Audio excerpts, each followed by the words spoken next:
ہر پاکستانی کے خون کا بدلہ لیں گے، دشمن جان لے، پاکستان کے خلاف آئندہ مہم جوئی کے انتہائی خطرناک اثرات ہوں گے۔ فیلڈ مارشل سید عاصم منیر کا بھارت کو واضح پیغام، کہا کہ پاکستان کے دوستوں کی تعداد اب پچھلے تمام ادوار سے زیادہ ہے۔ پاکستان تاریخی امن مذاکرات کی میزبانی کر رہا ہے۔ جی ایچ کیو میں تقریب سے خطاب۔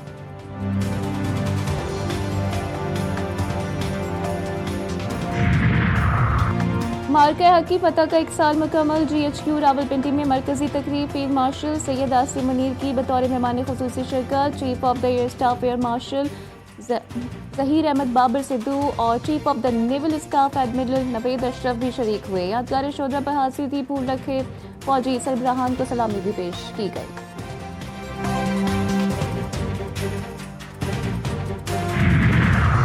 اور وزیر اعظم شہباز شریف کا وزیر اعلیٰ کے پی سہیل آفریدی سے ٹیلی فونک رابطہ۔ بنوں میں گزشتہ روز پولیس چوکی پر حملے کی شدید مذمت۔ دہشت گردی کے مکمل خاتمے کے لیے وفاق کا صوبائی حکومت کے ساتھ مل کر کام کرنے کے عزم کا اعادہ۔ وزیر داخلہ محسن نقوی کی بھی حملے کی مذمت، شہید پولیس اہلکاروں کو خراج عقیدت پیش کیا۔ پاکستانی قوم کو نہ مغلوب کیا جا سکتا ہے اور نہ ہی جھکایا جا سکتا ہے۔ صدر مملکت اور وزیر اعظم کا مارکہ حق کی پہلی سالگرہ پر قوم اور مسلح افواج کو خراج تحسین۔ صدر مملکت آصف علی زرداری نے کہا کہ وزیر اعظم اور فیلڈ مارشل کی قیادت میں پاکستان خطے میں توازن اور استحکام کی علامت بن کر ابھرا۔ پاکستان ایک ذمہ دار اور امن پسند ریاست ہے جس نے دشمن کی جارحیت کا بھرپور مگر متوازن جواب دے کر اپنی دفاعی صلاحیت دنیا پر واضح کی۔ وزیر اعظم شہباز شریف نے کہا کہ مارکہ حق اللہ کے انعامات پر شکر کا دن ہے۔ پاکستان نے دشمن کو عبرتناک شکست سے مسئلہ کشمیر کے حل کے بغیر خطے میں استحکام ممکن نہیں۔ پاکستان کشمیری عوام کے حق آزادی کی حمایت جاری رکھے گا۔ مارکہ حق کا 1 سال مکمل ہونے پر کراچی ڈاک یارڈ میں خصوصی تقریب، وزیر اعلیٰ سندھ مراد علی شاہ نے یادگار شہدا پر پھول رکھے۔ تقریب میں فیلڈ مارشل سید عاصم منیر کا پیغام پڑھ کر سنایا گیا، جس میں فیلڈ مارشل کی جانب سے کہا گیا کہ مارکہ حق میں فتح فوجی پاکستان کی پیشہ ورانہ مہارت اور قومی یکجہتی کا نتیجہ تھی۔ مادرائے وطن کے چپے چپے کے دفاع کے لیے ہمارا عزم ناقابل تسخیر ہے۔ آج دنیا ہمیں ایک مضبوط اور خوددار ریاست کے طور پر جانتی ہے۔ وائس ایڈمرل محمد فیصل عباسی نے تقریب سے خطاب میں واضح کیا کہ پاکستان اپنی سلامتی اور دفاع پر کوئی سمجھوتہ نہیں کرے گا۔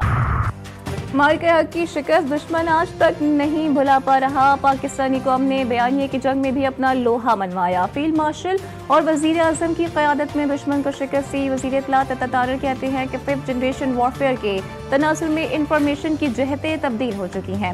افواج پاکستان نے بھارت کے غرور کو خاک میں ملایا۔ پاکستان کے میڈیا نے مارکہ حق کے دوران ذمہ دارانہ کردار ادا کیا۔ پاکستان ہمیشہ زندہ باد۔ وزیر اطلاعات پنجاب اسما بخاری کا ویڈیو بیان، کہا پاک فوج نے بھارتی جارحیت کا بھرپور حکمت عملی سے جواب دیا۔ پاک فوج نے جس جذبے اور ذہانت کے ساتھ بھارت کو جواب دیا، دنیا بھی اس کی معترف ہے۔ اس بات پر ہر لمحہ فخر محسوس ہوتا ہے کہ پاکستان کے پاس دنیا کی بہترین فوج ہے۔ قوم کو یقین تھا کہ ہمارے محافظ جاگ رہے ہیں۔ مارکہ حق کی کامیابی کا 1 سال مکمل، Pakistan Rangers Sindh headquarters میں پروقار تقریب، ڈی جی رینجرز سندھ کی بطور مہمان خصوصی شرکت۔ یادگار شہدا پر پھول رکھے اور فاتح خوانی کی وطن کے شہدا کی عظیم قربانیوں کو خراج عقیدت پیش کیا گیا۔ تقریب میں فیلڈ مارشل کا خصوصی پیغام بھی سنایا گیا۔ وزیر اعظم شہباز شریف کا وزیر اعلیٰ کے پی سہیل آفریدی سے ٹیلی فونک رابطہ۔ گزشتہ روز بنوں میں پولیس چوکی پر دہشت گردوں کے حملے کی شدید مذمت، قیمتی جانوں کے نقصان پر گہرے افسوس اور رنج کا اظہار کیا۔ دہشت گردی کے مکمل خاتمے کے لیے وفاق کا صوبائی حکومتوں کے ساتھ مل کر کام کرنے کے عزم کا اعادہ۔ شہباز شریف نے کہا کہ دہشت گردی کے خلاف صوبائی حکومت کو ہر ممکن معاونت فراہم کریں گے۔ وزیر داخلہ محسن نقوی کی بھی بنوں میں فتح خیل چوکی پر خودکش حملے کی مذمت، شہید پولیس اہلکاروں کو خراج عقیدت پیش کیا۔ امریکی تجویز پر ایران کا جواب آج ملنے کی توقع ہے۔ امریکی صدر ڈونلڈ ٹرمپ کہتے ہیں کہ ٹرمپ کے اس کے ساتھ دھمکی بھی دی ہے کہ اگر معاملات طے نہیں ہوتے تو ہمارے پاس دوسرے راستے بھی ہیں۔ مذاکرات ناکام ہونے پر آپریشن پروجیکٹ فریڈم مزید قوت کے ساتھ شروع کر دیا جائے گا، لیکن اس بار پروجیکٹ فریڈم پلس ہوگا۔ روس ایران کے افزودہ یورینیم کے ذخیرہ کو منتقل کرنے اور محفوظ رکھنے کے لیے تیار ہے۔ روسی صدر کی پیشکش۔ ماسکو میں پریس کانفرنس کے دوران صدر پیوٹن نے کہا کہ روس 2015 میں بھی ایران سے افزودہ یورینیم منتقل کر چکا ہے۔ صدر پیوٹن نے انکشاف کیا کہ تنازع میں شامل تمام فریق اس بات پر متفق تھے کہ یورینیم کو ایران سے باہر منتقل کیا جائے۔ یورینیم صرف امریکی سرزمین پر منتقل کرنے کے مطالبے پر ایران نے بھی اپنا موقف سخت کر لیا۔ پیوٹن نے کہا کہ ماسکو واشنگٹن اور تہران دونوں کے ساتھ رابطے میں رہے گا۔ ایران کی جانب سے فوری طور پر کوئی رد عمل سامنے نہیں آیا۔ روسی صدر نے یوکرین تنازعات جلد حل ہونے کی امید بھی ظاہر کر دی ہے۔ بولے امن معاہدہ طے پانے پر یوکرینی صدر سے تیسرے ملک میں ملاقات ہو سکتی ہے۔ ایرانی آئل ٹینکرز کو نشانہ بنایا گیا تو خطے میں امریکی اڈے بھی محفوظ نہیں رہیں گے۔ پاسداران انقلاب نے خبردار کر دیا، کہا پاسداران انقلاب کے میزائلز اور ڈرون خطے میں امریکی اہداف اور جاری دشمن کے جہازوں کو نشانہ بنانے کے لیے تیار ہیں، کسی بھی جارحانہ اقدام کا فوری جواب دینے کی صلاحیت رکھتے ہیں۔ ایرانی فوج نہ صرف امریکی فوجی اڈوں بلکہ خطے میں موجود دشمن کے جنگی جہازوں کو بھی نشانہ بنا سکتی ہے۔ اپنی تیل بردار جہاز رانی اور قومی مفادات کے تحفظ کے لیے ہر ممکن اقدام کریں گے۔ امریکہ ایران مذاکرات میں پاکستان کی کامیاب سفارتکاری پر دنیا کی نظریں مرکوز ہیں۔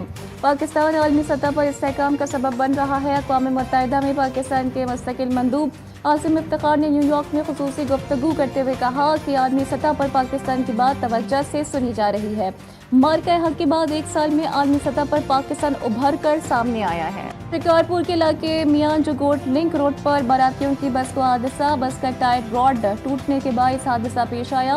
حادثے میں بچے سمیت 8 افراد جاں بحق، دلہا دلہن سمیت 25 سے زائد زخمی۔ بس بلوچستان کے شہر اوسطا محمد سے میرپور بڑو جا رہی تھی۔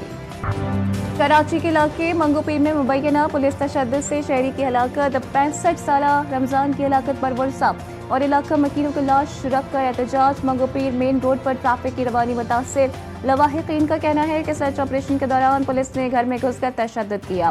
مبینہ پولیس تشدد کے باعث رمضان سرمستانی کو دل کا دورہ پڑا۔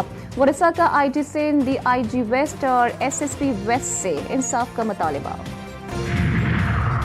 کراچی میں new Karachi industrial area police کا صدیق آباد قبرستان نلیاری ندی کے قریب مسلح ملزمان سے مقابلہ۔ فائرنگ کے تبادلے میں ایک ڈاکو مارا گیا، دوسرا شدید زخمی حالت میں گرفتار، 2 ملزمان فرار ہو گئے۔ ہلاک و زخمی ملزمان سے 2 پسٹلز اور 1 موٹر سائیکل برآمد۔ بنیان مرصوص صرف آپریشن نہیں، پاکستانی قوم کی غیرت اور اللہ کی مدد کی نشانی تھی۔ قومی کرکٹ ٹیم کے سابق کپتان شاہد خان آفریدی کا ٹویٹ، لکھا وہ صف جس میں دل ایک ہو، قدم ایک ہو اور ارادے پختہ ہوں، اللہ اسے پسند کرتا ہے۔ آپریشن بنیان مرصوص کو 1 سال مکمل ہو گیا، لیکن یہ جیت آج بھی قوم کے دلوں میں زندہ ہے۔ مزید کہا کہ دنیا کو آج نفرت نہیں، امن، برداشت اور انسانیت کی ضرورت ہے۔